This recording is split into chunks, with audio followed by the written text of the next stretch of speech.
RG Kar medical college ও হাসপাতালে তরুণী চিকিৎসকের ধর্ষণ ও হত্যা মামলার শুনানি 9 সেপ্টেম্বর অর্থাৎ আগামী সোমবার হতে চলেছে সুপ্রিম কোর্টে। ওই দিনই প্রধান বিচারপতি ডিওয়াই চন্দ্রচূড়ের বেঞ্চে মামলাটির শুনানি করা হবে। আরজিকর মামলার শুনানি সুপ্রিম কোর্টে হওয়ার কথা ছিল 5 সেপ্টেম্বর, কিন্তু প্রধান বিচারপতির বেঞ্চ না বসায় শুনানি পিছিয়ে যায়। আর এই নিয়ে বিস্তারিত আমরা জানবো। টেলিফোন লাইনে আমাদের প্রতিনিধি রিমিক রয়েছে। রিমিক, যেমনটা জানা যাচ্ছে 5 সেপ্টেম্বর হওয়ার কথা ছিল, কিন্তু সেই শুনানি পিছিয়ে যায়, 9 সেপ্টেম্বর হওয়ার কথা। কি জানা যাচ্ছে, বিস্তারিত জানাও।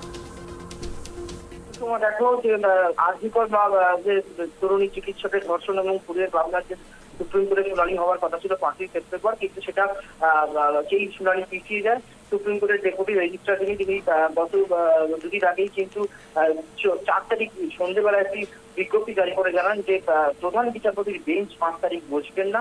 তারপরে আরো একটি নির্দেশিকা জারি করা হয় যে প্রধান বিচারপতির বেঞ্চে যে আরো দুজন বিচারপতি ছিলেন যারা এই আরজিকরের মামলার শুনানিতে ছিলেন বেঞ্চ, প্রধান বিচারপতির বেঞ্চে সেই জেপি পার্দিওয়ালা এবং বিচারপতি মনোজ বিশ্ব, তারা পরের দিনকে 10 নম্বর কোর্টে আলাদা আলাদা করে কিছু মামলা শুনবেন।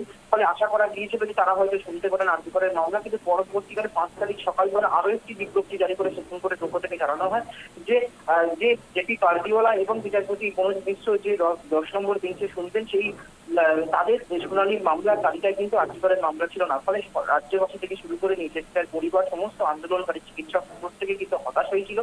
যদিও যেটা অসমর্থিত সূত্রে শোনা যাচ্ছিল যে শারীরিক অসুস্থতার কারণেই প্রধান বিচারপতি ডিওয়াই চন্দ্রচূড় 5 তারিখে উপস্থিত হতে পারবেন না, সেই কারণেই শুনানি পিছিয়ে যায়। তারপরে গতকালকে রাত্রির বেলা কিন্তু সুপ্রিম কোর্টের পক্ষ থেকে ডেপুটি রেজিস্ট্রার যিনি রয়েছেন তিনি কিন্তু বিজ্ঞপ্তি জারি করে জানান যে 9 তারিখ আগামী সোমবার 9 তারিখ কিন্তু এই আরজিকর মামলার শুনানি হবে এবং সেই দিনকে কিন্তু সিবিআই একটা রিপোর্ট জমা দেবে তদন্তের বিষয়ে। কারণ একাধিক এই তদন্ত করতে গিয়ে সিবিআই এর হাতে একাধিক বিস্ফোরক তথ্য এসেছে যে প্রমাণ লোপাটের অভিযোগ যেটা করা হচ্ছে, এটা জানা যাচ্ছে সিবিআই তথ্যে যে কিভাবে প্রমাণ লোপাট করা হয়েছে সেই জন্য তদন্তে তাদের অগ্রগতিতে বাধা দিতে হচ্ছে।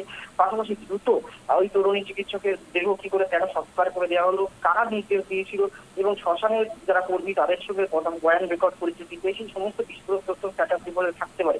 পাশাপাশি সুষমা তোমায় জানিয়ে রাখবো এই মুহূর্তে আরো একটা বড় খবর রয়েছে, সেটা হচ্ছে এই যে আরজিকর হাসপাতালে যে যে আর্থিক দুর্নীতি এবং একাধিক জেরিয়াম দুর্নীতির অভিযোগ উঠেছিল প্রাক্তন অধ্যক্ষ সন্দীপ ঘোষের বিরুদ্ধে, এবং সেই সন্দীপ ঘোষের বিরুদ্ধেই আর দুর্নীতির জন্য তদন্তের জন্য কলকাতা হাইকোর্টের বিচারপতি রাজস্বী ভরদ্বাজ সিবিআই তদন্তের নির্দেশ দিয়েছিলেন এবং তারপরে কিন্তু সিবিআই এই আর্থিক দুর্নীতি নিয়ে তদন্ত শুরু করেছে। আরজিকর হাসপাতালে একাধিকবার সন্দীপ ঘোষকে জিজ্ঞাসাবাদ করার পর কিন্তু আমরা দেখেছি যে দুদিন আগেই কিন্তু সন্দীপ ঘোষকে গ্রেফতার করেছে এবং তাকে 8 দিনের রিমান্ডে নেওয়া হয়েছে।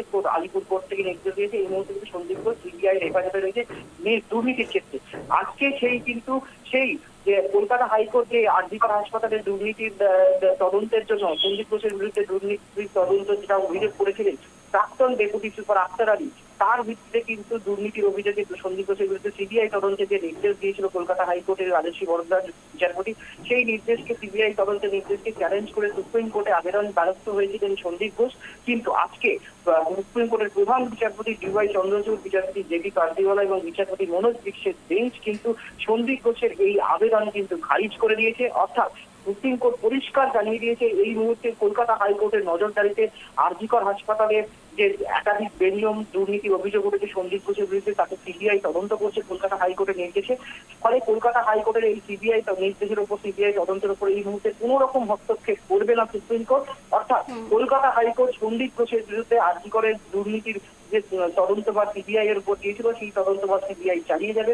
আজকে কিন্তু সন্দীপ ঘোষের এই আবেদন যে সিবিআই তদন্তের সুবিধা দিচ্ছে যে আবেদন ছিল সুপ্রিম কোর্টে, সেটা কিন্তু খারিজ করে দিয়েছে সুপ্রিম কোর্ট। পাশাপাশি এই যে আরজিকর হাসপাতালে যে দুর্নীতি, সেই দুর্নীতি নিয়েও কিন্তু একটা স্ট্যাটাস রিপোর্ট, তদন্তের অগ্রগতি স্ট্যাটাস রিপোর্টও কিন্তু সিবিআই কে জমা দিতে বলা হয়েছে। এবং 9 তারিখ যে মূল মামলা, সেই মূল মামলাতে সিবিআই যেমন চিকিৎসক তরুণী চিকিৎসকের খুনে তদন্তের অগ্রগতি স্ট্যাটাস রিপোর্ট জমা দেবে। পাশাপাশি আরজিকর হাসপাতালে সন্দীপ ঘোষের বিরুদ্ধে যে দুর্নীতির অভিযোগ উঠেছে সেই দুর্নীতি নিয়েও কিন্তু একটা তদন্তের অগ্রগতি রিপোর্ট বা স্ট্যাটাস রিপোর্ট জমা দেবে সুপ্রিম কোর্টে আগামী 9 তারিখ। ফলে এই মুহূর্তে যেটা বলা যায় যে হাইকোর্টের পর সুপ্রিম কোর্টেও কিন্তু ধাক্কা পেলেন সন্দীপ ঘোষ।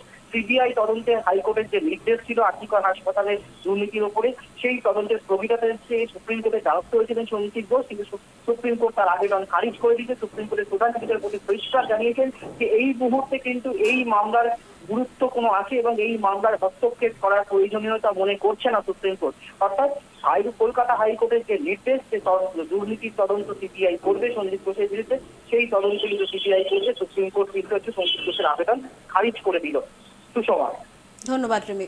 যেমনটা আপনাদের জানাচ্ছিলাম, আরজিকর মামলার শুনানি 9 সেপ্টেম্বর, 5ই সেপ্টেম্বর এই মামলার শুনানি হওয়ার কথা ছিল, কিন্তু সেটি পিছিয়ে যায়। আপাতত 9 সেপ্টেম্বরের দিকেই তাকিয়ে, সেদিকেই তাকিয়ে যে কি শুনানি দেয় সুপ্রিম কোর্ট।